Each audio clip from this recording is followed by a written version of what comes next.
ओम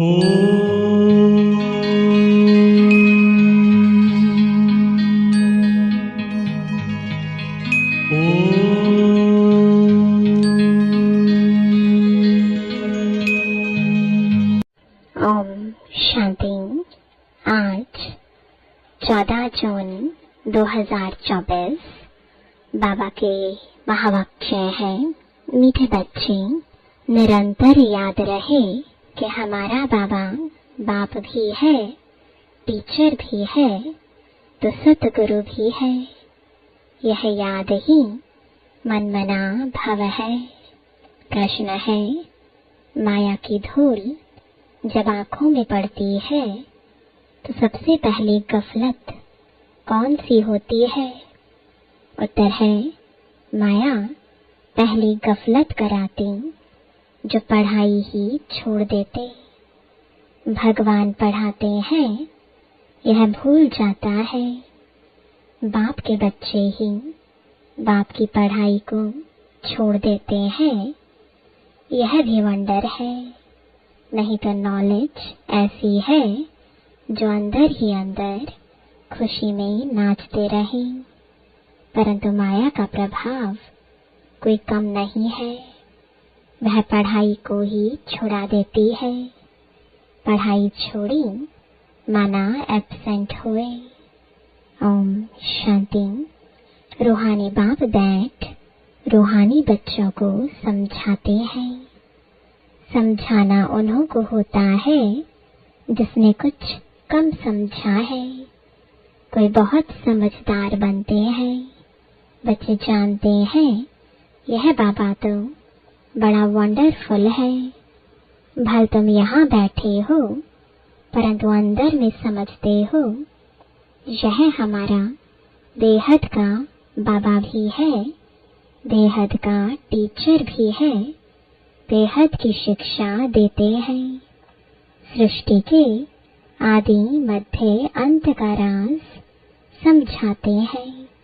student की बुद्धि में तो यह होना चाहिए ना, फिर साथ में जरूर ले जाएंगे।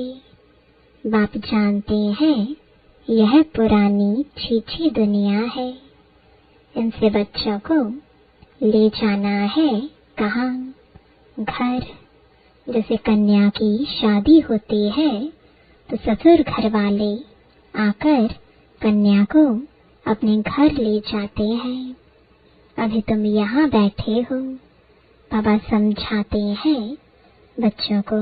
अंदर में जरूर आता होगा कि यह हमारा बेहद का बाप भी है, बेहद की शिक्षा भी देते हैं।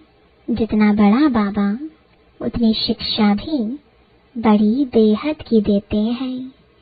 रचना के आदि मध्य अंत का राज भी बच्चों की बुद्धि में है। जानते हैं बाप इस छीछी दुनिया से हमको वापस ले जाएंगे।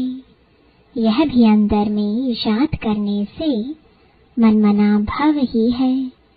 चलते फिरते उठते बैठते बुद्धि में यही याद रहे। वंडरफुल चीज को याद करना होता है ना। तुम जानते हो अच्छी रीति पढ़ने से, याद करने से हम विश्व के मालिक बनते हैं। यह तो जरूर बुद्धि में चलना चाहिए। पहले बाप को याद करना पड़े, टीचर बाद में मिलता है। बच्चे जानते हैं हमारा बेहद का रूहानी बाप है। सहज याद दिलाने के लिए बाबा युक्तियाँ बताते हैं। माँ में कम याद करो, जिस याद से ही आधा कल्प के विकर्म विनाश होंगे। पावन बनने के लिए तुमने जन्म जन्मांतर भक्ति जप तप आदि बहुत किए हैं। मंदिरों में जाते हैं, भक्ति करते हैं, समझते हैं हम परंपरा से करते आए हैं। शास्त्र कब से सुने हैं, कहेंगे परंपरा से। मनुष्यों को कुछ भी पता नहीं है। सतयुग में तो शास्त्र होते ही नहीं। तुम बच्चों को तो वंडर खाना चाहिए। बाप बगैर कोई भी यह बातें समझा नहीं सकते। यह बाप भी है, टीचर भी है, सतगुरु भी है। यह तो हमारा बाबा है। इनका कोई माँ बाप है नहीं। कोई कह नहीं सकते कि शिव बाबा किसी का बच्चा है। यह बातें बुद्धि में घड़ी घड़ी याद रहे, यही मन मना भाव है। टीचर पढ़ाते हैं, परंतु खुद कहाँ से पढ़ा नहीं है। इनको कोई ने पढ़ाया नहीं। वह नॉलेजफुल है। मनुष्य सृष्टि का बीज रूप है, ज्ञान का सागर है। चैतन्य होने कारण सब कुछ सुनाते हैं। कहते हैं, बच्चों, मैं जिसमें प्रवेश हुआ हूँ, इन द्वारा मैं तुमको आदि से लेकर इस समय तक सब राज समझाता हूँ। अंत के लिए तो फिर पीछे कहेंगे, उस समय तुम भी समझ जाएंगे। अभी अंत आता है। कर्मातीत अवस्था को भी नंबरवार पहुंच जाएंगे। तुम आसार भी देखेंगे। पुरानी सृष्टि का विनाश तो होना ही है। यह अनेक बार देखा है और देखते रहेंगे। पढ़ते ऐसे हैं जैसे कल्प पहले पढ़े थे। राज्य लिया, फिर गवाया, फिर अब ले रहे हैं। बाप फिर से पढ़ा रहे हैं। कितना सहज है। तुम बच्चे समझते हो हम सच सच विश्व के मालिक थे। फिर बाबा आकर हमको वह ज्ञान दे रहे हैं। बाबा राय देते हैं, ऐसे ऐसे अंदर में चलना चाहिए। बाबा हमारा बाबा भी है, टीचर भी है। टीचर को कब भूलेंगे क्या? टीचर द्वारा तो पढ़ाई पढ़ते रहते हैं। कोई कोई बच्चों से माया बहुत गफलत कराती है।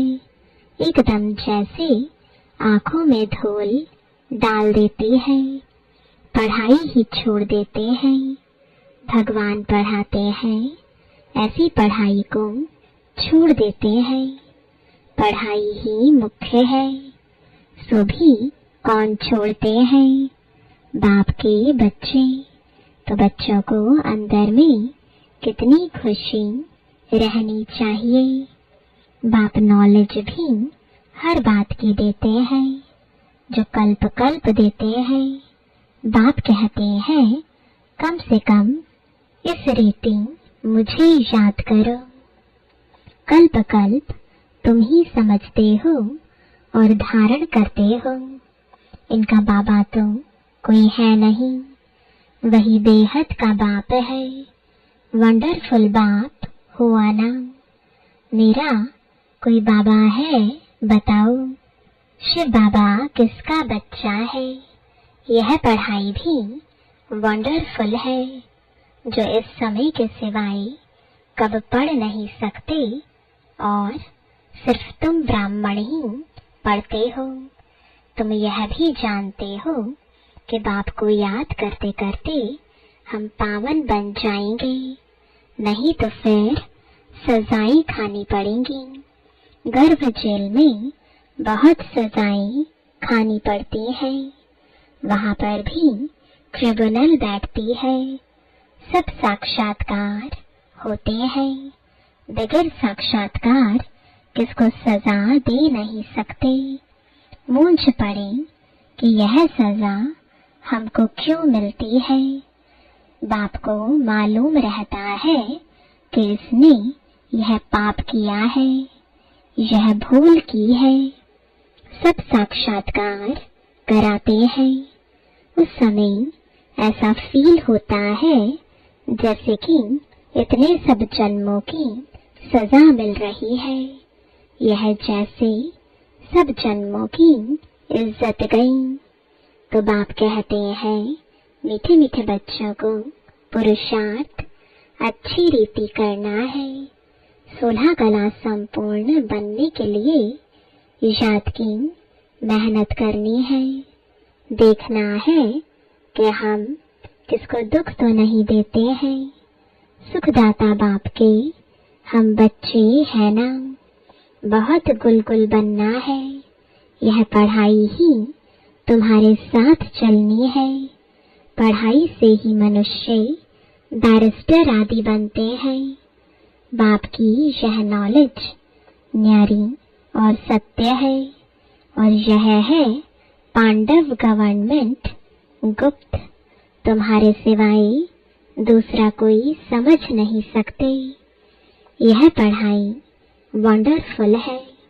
आत्मा ही सुनती है। बाप बार बार समझाते हैं, पढ़ाई को कभी छोड़ना नहीं है। माया छुड़ा देती है। बाप कहते हैं, ऐसे मत करो, पढ़ाई छोड़ो नहीं। बाबा के पास रिपोर्ट तो आती है ना, रजिस्टर से सब मालूम पड़ता है। यह कितना दिन एब्सेंट रहा। पढ़ाई छोड़ देते हैं तो बाप को भी भूल जाते हैं। वास्तव में यह भूलने की चीज तो है नहीं। यह तो वंडरफुल बाप है। समझाते भी हैं, जैसे एक खेल है। खेल की बात किसको भी सुनाने से झट याद रह जाती है ना। वह कभी भूलती नहीं है। यह अपना अनुभव भी सुनाते हैं। छोटेपन में ही वैरागी ख्यालात रहते थे। कहता था, दुनिया में तो बहुत दुख है। अब हमारे पास सिर्फ 10,000 हो जाए तो फिर 50 रुपया ब्याज मिलेगा। इतना बस है। स्वतंत्र रहेंगे। घर बार संभालना तो मुसीबत है। अच्छा, फिर एक बायोस्कोप देखा सौभाग्य सुंदरी का। बस वैराग्य की सब बातें टूट गई। ख्याल किया शादी करेंगे, यह करेंगे। एक ही थप्पड़ मारा माया ने, कला काया चट कर दी। तो अब बाप कहते हैं, बच्चे यह तो दुनिया ही दोज़ख है, और उसमें फिर यह जो नाटक यानी सिनेमा है वह भी दोज़ख है। यह देखने से ही सबकी वृत्तियां खराब हो जाती हैं। अखबारें पढ़ते हैं, उसमें अच्छी अच्छी माइयों के चित्र देखते हैं तो वृत्ति उस तरफ चली जाती है। यह बड़ी अच्छी खूबसूरत है। बुद्धि में आया ना। वास्तव में यह ख्याल भी चलना नहीं चाहिए। बाबा कहते हैं, यह तो दुनिया ही खत्म हो जानी है। इसलिए तुम और सब भूल माँ में कम याद करो। ऐसे ऐसे चित्र आदि क्यों देखते हो? यह सब बातें वृत्ति को नीचे ले आती हैं। यह जो कुछ देखते हो यह तो कब्र दाखिल होने हैं। जो कुछ इन आँखों से देखते हो उनको याद ना करो। इनसे ममत्व मिटा दो। यह सब शरीर तो पुराने छीछे हैं। भल आत्मा शुद्ध बनती है, परंतु शरीर तो छीछे है ना। इस तरफ ध्यान क्या देना है? एक बाप को ही देखना है। बाप कहते हैं, मीठे मीठे बच्चों, मंजिल बहुत ऊंची है। विश्व का मालिक बनने के लिए दूसरा कोई तो ट्राई भी ना कर सके। कोई की भी बुद्धि में न आ सके। माया का प्रभाव कोई कम नहीं है। साइंस वालों की कितनी बुद्धि चलती है। तुम्हारी फिर है साइलेंस। सब चाहते भी हैं हम मुक्ति पावें। तुम्हारी फिर एम है जीवन मुक्ति की। यह भी बाप ने समझाया है। गुरु आदि कोई ऐसी नॉलेज दे नहीं सकते। तुम्हें गृहस्थ में रह पवित्र बनना है, राजाई लेना है। भक्ति में बहुत टाइम वेस्ट किया है। अभी समझते हो हमने कितनी भूलें की हैं। भूल करते करते बेसमझ बिल्कुल ही पत्थर बुद्धि बन पड़े हैं। अंदर में आता है यह तो बड़ी वंडरफुल नॉलेज है, जिससे हम क्या से क्या बन जाते हैं। पत्थर बुद्धि से पारस बुद्धि, तो खुशी का पारा भी चढ़ता है कि हमारा बाबा बेहद का बाबा है। उनको कोई बाप नहीं, वह टीचर है। उनका कोई टीचर नहीं। कहेंगे कहाँ से सीखा, वंडर खाएंगे ना। बहुत लोग समझते हैं यह तो कोई गुरु से सीखा, तो गुरु के और भी शिष्य होंगे ना। सिर्फ एक शिष्य था क्या? गुरु के शिष्य तो ढेर होते हैं। आगा खा के देखो कितने शिष्य हैं। गुरुओं के लिए कितना अंदर में रहता है। उनको हीरो में वजन करते हैं। तुम ऐसे सतगुरु को किसमें वजन कराएंगे? यह तो बेहद का सतगुरु है। इनका वजन कितना है? एक हीरा भी नहीं डाल सको। ऐसी ऐसी बातें तुम बच्चों को विचार करनी है। यह तो महीन बात हुई। भले यह तो सब कहते रहते हैं हे ईश्वर, परंतु यह थोड़े ही समझते हैं कि वह बाप, टीचर, गुरु भी है। यह तो साधारण रीति से बैठे रहते हैं। यह ऊपर संदली पर भी इसलिए बैठते हैं कि मुखड़ा देख सकें। बच्चों पर प्यार तो रहता है ना। इन मददगार बच्चों बगैर स्थापना थोड़े ही करेंगे। जास्ती मदद करने वाले बच्चों को जरूर जास्ती प्यार करेंगे।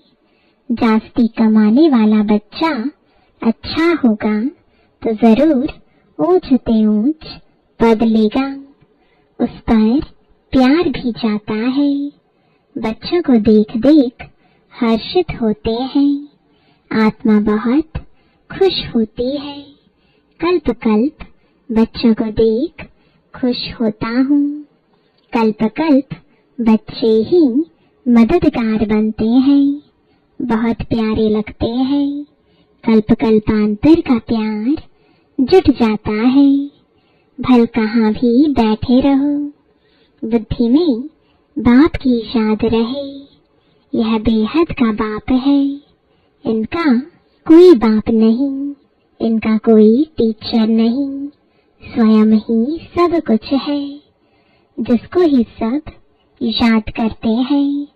सतयुग में तो कोई याद नहीं करेंगे। 21 जन्मों के लिए बेड़ा पार हो गया तो तुमको कितनी खुशी होनी चाहिए। बस सारा दिन बाप की सर्विस करें। ऐसे बाप का परिचय दें। बाप से यह वर्षा मिलता है।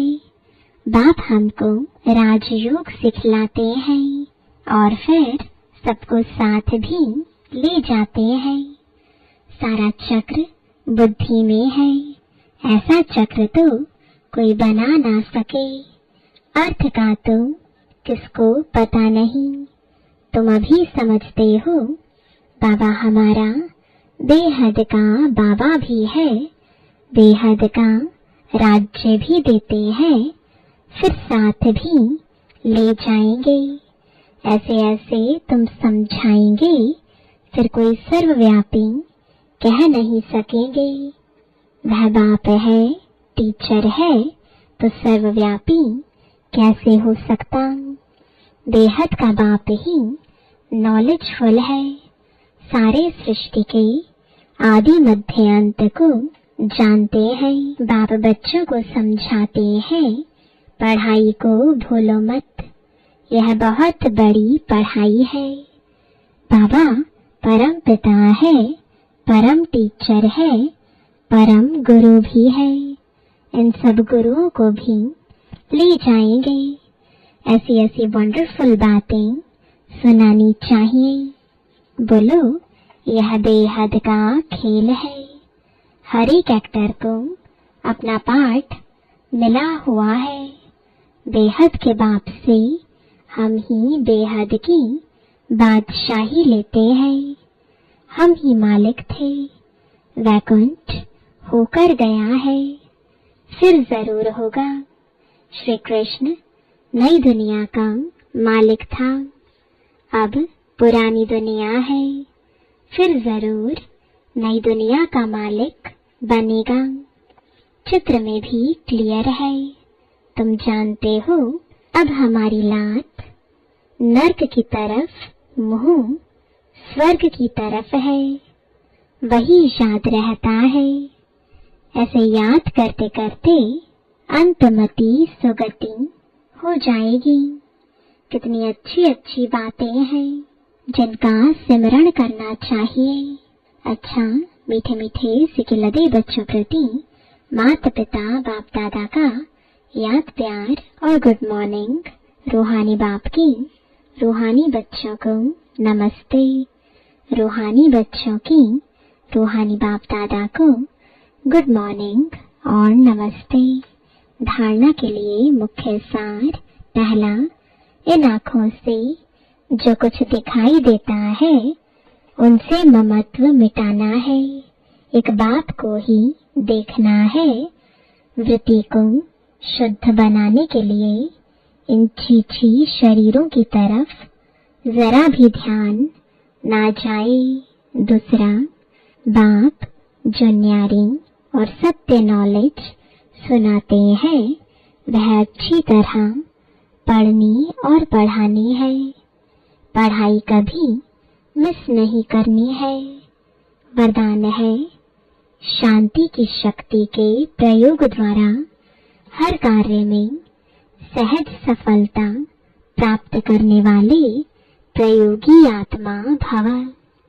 अब समय के परिवर्तन प्रमाण शांति की शक्ति के साधन प्रयोग में लाकर प्रयोगी आत्मा बनो।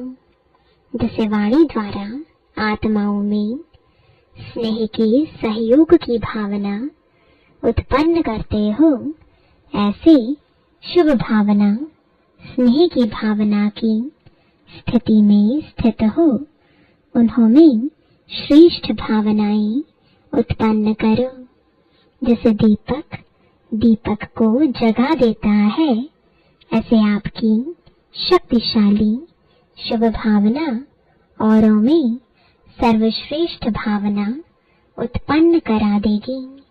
इस शक्ति से स्थूल कार्य में भी बहुत सहज सफलता प्राप्त कर सकते हो। सिर्फ प्रयोग करके देखो। स्लोगन है, सर्व का प्यारा बनना है तो खिले हुए रूहानी गुलाब बनो, मुरझाओ नहीं। ओम शांति।